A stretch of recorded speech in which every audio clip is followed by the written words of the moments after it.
warahmatullahi wabarakatuh. Waalaikumsalam warahmatullahi wabarakatuh. Ya, coba ketua kelas silahkan disiapkan nak, kemudian dipimpin baca doa sebelum kita belajar.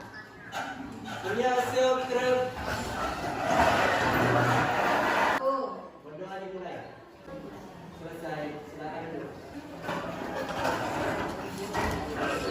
Bagaimana kabarnya hari ini anak-anakku? Alhamdulillah luar biasa, tetap semangat, insya Allah. Allahu Akbar. Selanjutnya ibu akan mengecek kehadirannya kalian. Ketua kelas siapa yang tidak hadir nak? Hadir semua, Bu. Iya, hadir semua. Sebelum ibu memulai pelajaran kita pada hari ini, coba ibu tanya terlebih dahulu. Siapa yang tahu apa itu larutan? Coba ayo. Larutan adalah campuran homogen dari zat pelarut, dan atau zat pelarut. Iya, jadi campuran homogen antara zat terlarut dan zat pelarut. Bagus, ayo. Yang lain coba. Contoh larutan itu apa saja yang kalian tahu nak? Kita coba nak. Jadi Larutan gula dan larutan larut. ya, contohnya larutan gula dan larutan garam. Gambar di atas. Nah, yang pertama nah, sebelah sini ini gambar apa kalian lihat? Oralit itu apa manfaatnya dalam kehidupan? Coba nak, Ibnu. Mengobati diare, Ibu. Iya, mengobati diare.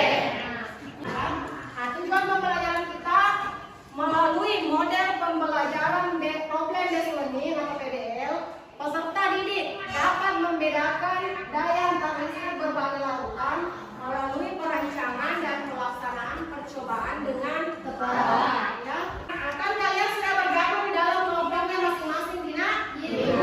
Ibu bagikan dulu LKPD. Sebelum ibu di atas.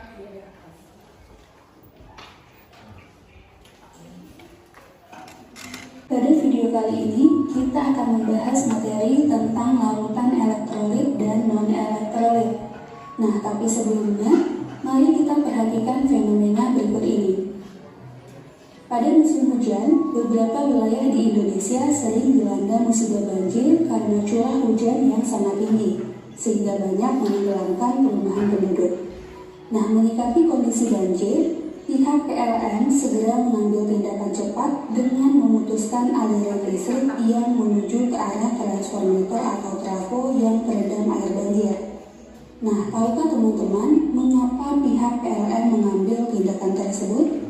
Ya, jadi coba. Apakah air banjir dapat menghantarkan arus listrik sehingga dapat membahayakan penduduk? Oke, jadi silakan dicatat poin-poin penting yang terdapat dalam video yang telah diputar ya.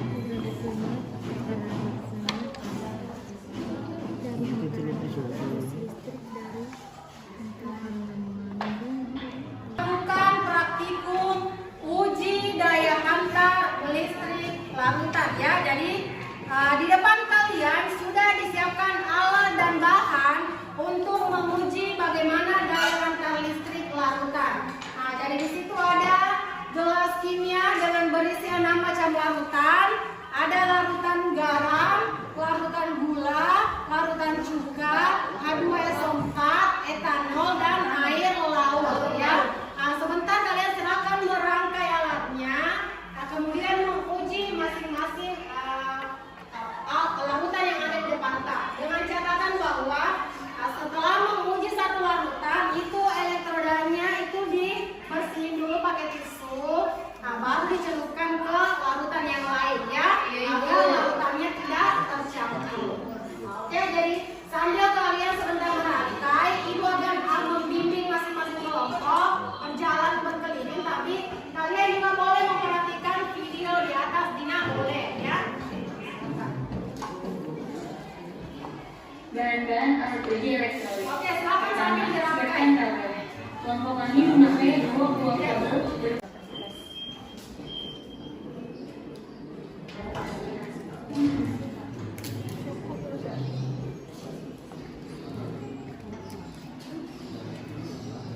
Jadinya seperti ini. Lalu tempelkan urusan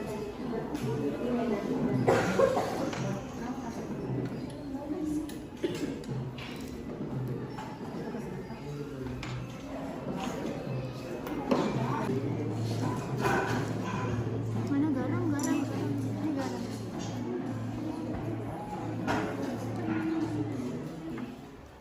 Ada busanya? Ada ya. Ada? Cetakin. Lampu terang.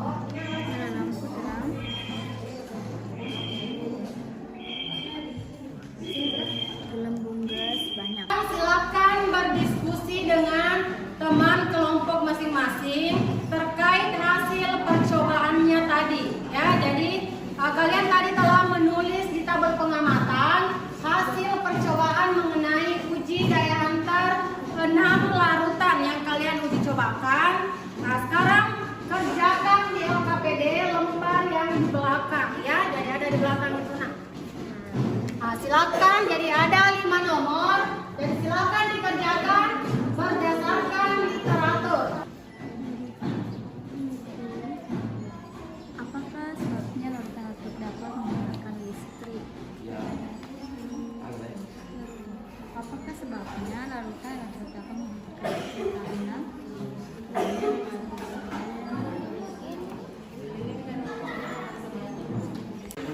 Boleh pakai ini.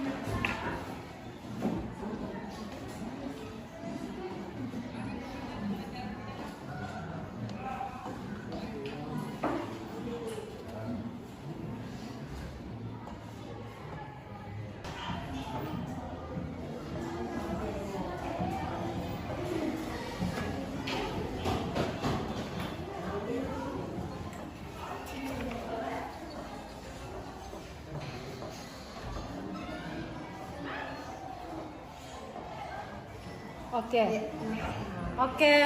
Inilah hasil dari kelompok 2 Dina. Nah, jadi coba yang pertama kita lihat dulu bersama-sama ya. Larutan uji, larutan garam. Nyala lampu yang kalian peroleh terang. Kemudian gelembung gasnya banyak. Iya, termasuk elektrolit. Ini kalian lihatkan berdasarkan literatur yang telah kalian lihat ya. Kelompok lain sama? Oke, yang kedua, larutan cuka. Nah, larutan cuka nyala lampunya gimana? Redup. Tadi ada yang dapat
pertama, gejala apakah yang menandai hantaran listrik melalui larutan? Larutan elektrolit yang memberikan gejala berupa lampu menyala dan bentuk gelembung gas termasuk kuat. Adapun larutan elektrolit yang tidak memberikan gejala lampu menyala tetapi menimbulkan gelembung gas termasuk elektrolit lemah. Ini garam reaksinya coba dilihat. Garam rumusnya kimianya NaCl. Jika terionisasi dalam air dia menjadi Na plus ditambah Cl. Kemudian gula dia rumus kimianya Ca6H12O. Dia tidak terionisasi di dalam air. Yang ketiga juga Ca3CO2 menghasilkan Ca3CO2 ditambah plus. Yang keempat H2SO4 menghasilkan 2A+ tambah SO4 2-. Terakhir etanol dia C2H5O. Tidak terionisasi dalam air. Ada pertanyaan nggak terkait ini? Nggak ada ya? Kalian sudah paham mengenai materinya. Kemudian, Ibu coba ingat tadi materi kita di awal kan edukasi masalah ya.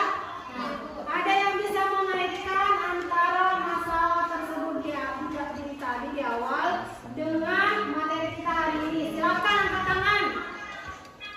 Yang pertama yaitu mengapa PLN mematikan listrik pada saat terjadi banjir? Jawabannya yaitu karena agar tidak terjadi hantaran listrik yang dapat membahayakan penduduk. Yang kedua tadi pertanyaan apa lagi? Apakah banjir dapat menghantarkan listrik? Jawabannya iya.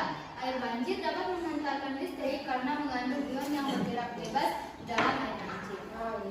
Yang kedua, coba.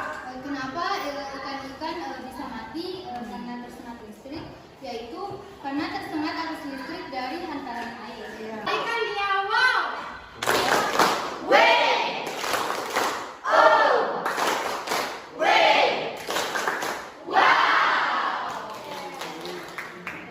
Nah, itulah orientasi masalah yang dikaitkan dengan materi kita di awal ya. Jadi silakan kerjakan soal-soal evaluasi ini. Ini tugas individu ya, bukan lagi tugas kelompok ya.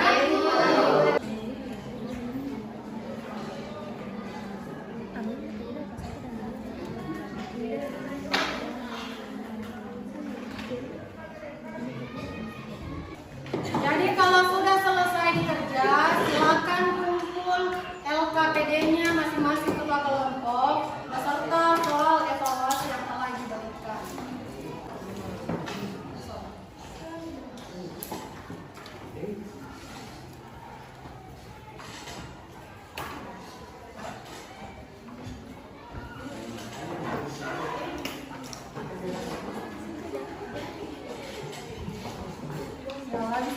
Ada yang mau bagi kesimpulan materi kita hari ini? Ya, silakan. Baik, Assalamualaikum warahmatullahi wabarakatuh. Waalaikumsalam warahmatullahi wabarakatuh. Baik, saya akan menyimpulkan tentang pembelajaran pada praktikum kali ini, yaitu yang pertama yang dapat saya simpulkan, larutan elektrolit adalah larutan yang dapat menghantarkan arus listrik karena adanya ion-ion yang bergerak bebas dalam larutan. Larutan elektrolit terdiri dari dua, yaitu elektrolit kuat dan elektrolit lemah. Yang kedua, larutan non-elektrolit. Larutan non-elektrolit adalah larutan yang tidak dapat menghantarkan arus listrik. Baik, itu saja yang dapat saya simpulkan. Sekian. Assalamualaikum warahmatullahi wabarakatuh. Coba kita berikan dia tepuk salut. Salut, salut. Salut, salut. Salut, salut. Salut.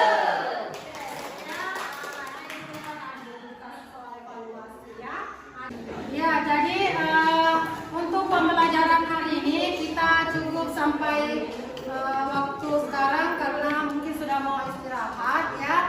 Kemudian kita pertemuan selanjutnya akan membahas mengenai daya hantar listrik larutan kaitannya dengan bagaimana ikatan kimianya ikatan ion dengan ikatan kovalen ya.